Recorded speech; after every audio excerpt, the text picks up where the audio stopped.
Assalamualaikum warahmatullahi wabarakatuh. Sampurasun, semangat pagi dan salam sejahtera untuk kita semua. Halo Ananda-anandaku kelas 10 IPS 1 sampai dengan 10 IPS 6. Bagaimana kabar hari ini? Semoga semuanya selalu dalam keadaan sehat dan dalam lindungan Allah Subhanahu wa taala, Tuhan yang Maha Esa. Ananda-anandaku semua, semoga tetap semangat pembelajaran di semester genap ini, walaupun dilaksanakan secara pembelajaran jarak jauh, semoga tidak mengurangi rasa semangat dan motivasi Ananda-anandaku semua untuk terus belajar. Pada pertemuan hari ini, saya akan menjelaskan terlebih dahulu terkait dengan proyek kewarganegaraan yang harus Ananda-anandaku semua selesaikan pada materi bab 2, yaitu tentang ancaman terhadap negara dalam bingkai Bhinneka Tunggal Ika. Oleh karenanya, silakan untuk disimak pemaparan proyek kewarganegaraan yang harus diselesaikan. Yang pertama, adapun tujuan dari pembuatan proyek kewarganegaraan ini, setelah Ananda-anandaku semua menyelesaikan proyek kewarganegaraan ini, Ananda dapat menganalisis ancaman terhadap negara dan upaya penyelesaiannya di bidang ideologi, politik, ekonomi, sosial, budaya, pertahanan, keamanan dalam bingkai Bhinneka Tunggal Ika. Selain itu, Ananda-anandaku semua dapat menyajikan hasil analisis dalam bentuk laporan proyek kewarganegaraan. Ananda-anandaku semua, adapun objektif proyek atau tujuan yang hendak dicapai dalam proyek kewarganegaraan di bab 2 ini, yaitu dalam tugas proyek ini, Ananda akan diberikan tugas secara berkelompok untuk membuat riset sederhana dengan melakukan wawancara terkait materi di bab 6 ya ataupun bab 2 yaitu terkait ancaman terhadap negara dalam bingkai Bhinneka Tunggal Ika ya. Jadi ananda-anandaku semua akan melakukan riset sederhana dengan wawancara ya terkait dengan bab yang akan dipelajari. Selanjutnya, adapun output yang akan dihasilkan, yaitu nanti setelah Ananda-anandaku semua menyelesaikan tugas ini, nanti akan ada bentuk tagihan, yaitu laporan secara tertulis dalam bentuk printout yang disusun oleh kelompok sesuai dengan riset sederhana yang telah dilakukan, yaitu materi tentang ancaman terhadap negara dalam bingkai Bhinneka Tunggal Ika. Terkait dengan proyek, sesuai dengan yang sudah disampaikan bahwa Ananda-anandaku semua akan melakukan wawancara di bidang ideologi, politik, sosial budaya, dan pertahanan keamanan. Ya, nanti Ananda-anandaku semua dalam satu kelas membagi kelompok dalam 5 kelompok ya, baik kelas A maupun kelas B digabung dan dibentuk menjadi 5 kelompok ya. Kemudian, ananda-anandaku semua dalam kelompok tersebut wajib membentuk atau menentukan leader atau ketua kelompok ya berdasarkan peringkat 5 besar ya. Sesuai contoh kolom pada layar yang ananda-anandaku semua perhatikan. Ini ada contohnya ada peringkat 1, peringkat 2, 3, 4, 5 ya. Jadi 5 besar peringkat pada semester 1 kemarin itu akan menjadi leader atau ketua kelompok. Kemudian, untuk pembagian kelompoknya saya bebaskan dengan catatan tidak boleh semua perempuan dan tidak boleh semua laki-laki. Ya, kalau misalkan dalam satu kelas ada 36 berarti dibagi 5 ya. Ada satu kelompok ada yang 6 ya ataupun ada yang 5 dan lain sebagainya. Selanjutnya, setelah menentukan kelompok, ananda-anandaku semua harus membagi materi, ya. Materi ini ada 5, nanti dibagi yang pasti satu kelompok harus bahas satu materi. Nanti ada yang kebagian membahas materi bidang ideologi, ya, politik, ekonomi, sosial budaya, dan pertahanan keamanan.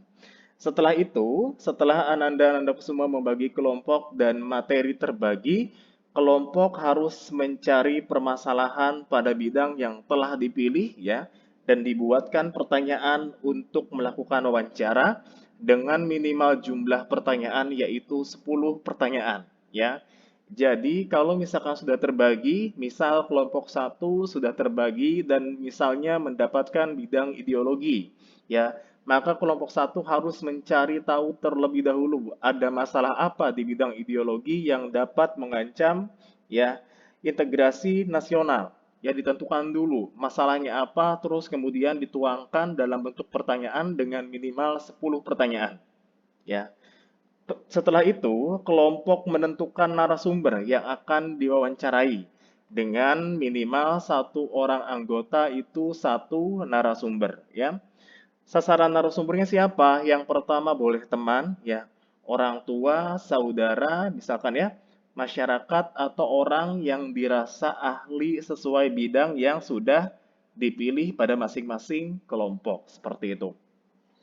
Setelah ananda-anandaku semua selesai menentukan kelompok, terus kemudian materi, membuat apa namanya pertanyaan, ya, terus kemudian membuat atau melakukan wawancara, kemudian membuat dokumentasi selama kegiatan wawancara. Ini harus dilakukan per individu, ya.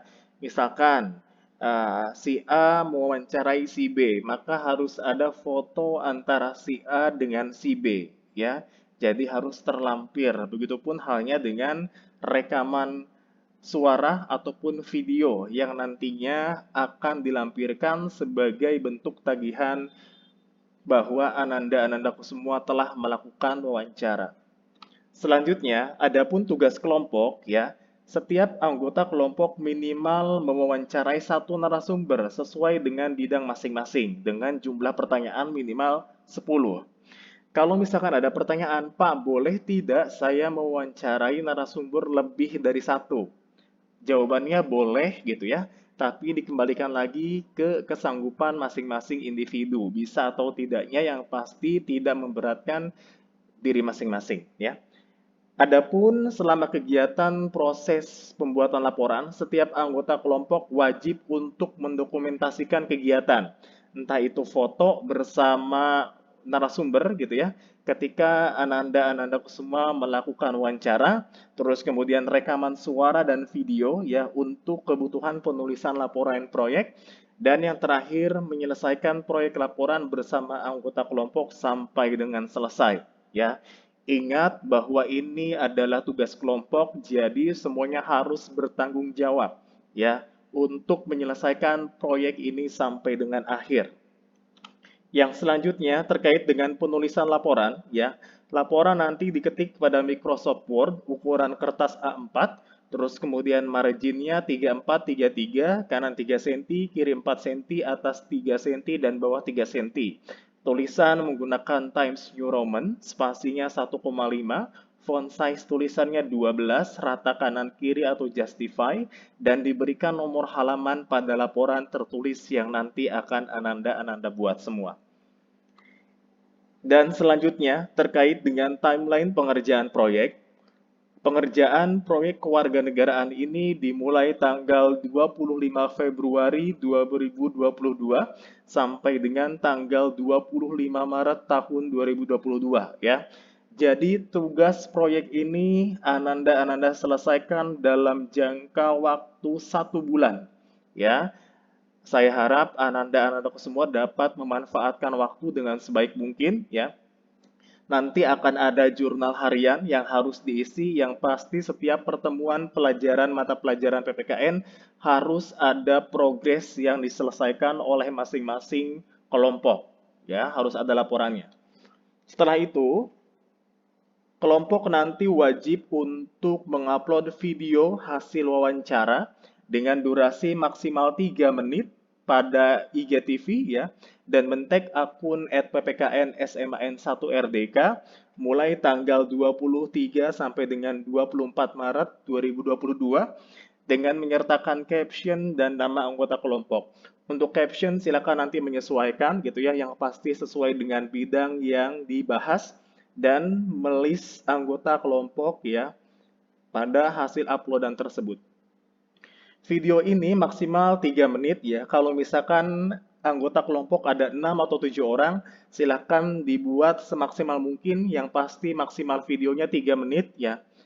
Yang pasti Setiap anggota kelompok harus ada di frame video tersebut. Silakan nanti ananda-anandaku semua yang mengedit ya bagaimana pembagiannya. Yang pasti durasi maksimal adalah 3 menit.